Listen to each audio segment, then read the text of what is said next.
नमस्कार, मैं हूं दिबांजलि मोइत्रा।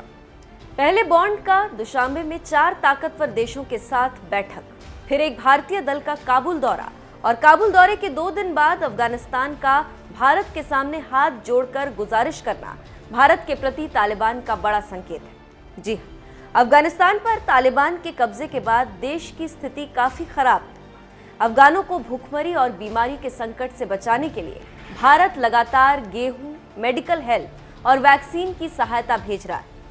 इसको देखते हुए तालिबान सरकार में रक्षा मंत्री और संगठन के संस्थापक मुल्ला मोहम्मद उमर के बेटे मुल्ला याकूब ने मोदी और भारत को लेकर बड़ी बात कही और हाथ जोड़कर कहा कि तालिबान भारत के साथ संबंधों को मजबूत करना चाहता है।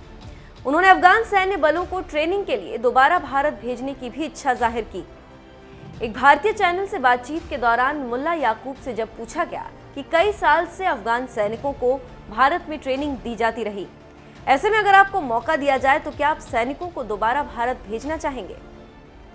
इस पर याकूब ने जवाब दिया, हाँ, हमें इसमें कोई समस्या नहीं।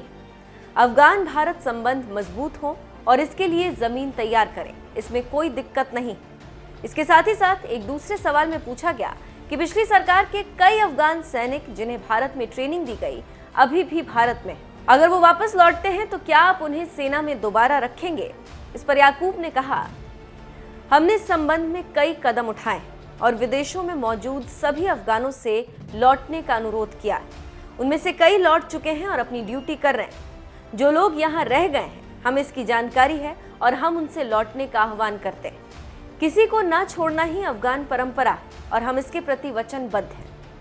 उन्होंने कहा कि हम भारत की ओर से भेजी गई मदद की सराहना करते हैं और आभार व्यक्त करते हैं। हम उम्मीद करते हैं कि भारत अफगानिस्तान के लोगों को अपनी सहायता जारी रखेगा। पाकिस्तान के साथ मौजूदा रक्षा संबंधों के सवाल पर याकूब ने कहा, मैंने पहले भी कहा है कि रक्षा संबंध तब शुरू किए जा सकते हैं जब राजनयिक और राजनीतिक संबंध स्थापित हो। हम सभी देशों के साथ सौहार्दपूर्ण संबंधों की उम्मीद करते हैं, लेकिन अभी तक रक्षा संबंधों में ज्यादा प्रगति नहीं हुई। जैसे ही ये बात फैली, दुनिया दंग रह गई और पाकिस्तान खून के आंसू रोने लगा, क्योंकि पाकिस्तान अफगानिस्तान को अपना नेबरहुड मानता, जिसका वो जब चाहे फायदा उठाना चाहेगा, जैसे कि युद्ध के समय लड़ाकू विमान का उड़ान भरना। लेकिन तालिबान को हाथ से फिसलता देख पाकिस्तान परेशान है और भारत के पास जाने से पाक की रणनीति धरी की धरी रह गई और अफगानिस्तान में भारत की दमक बढ़ती जा रही। देखना होगा कि आगे क्या होता है।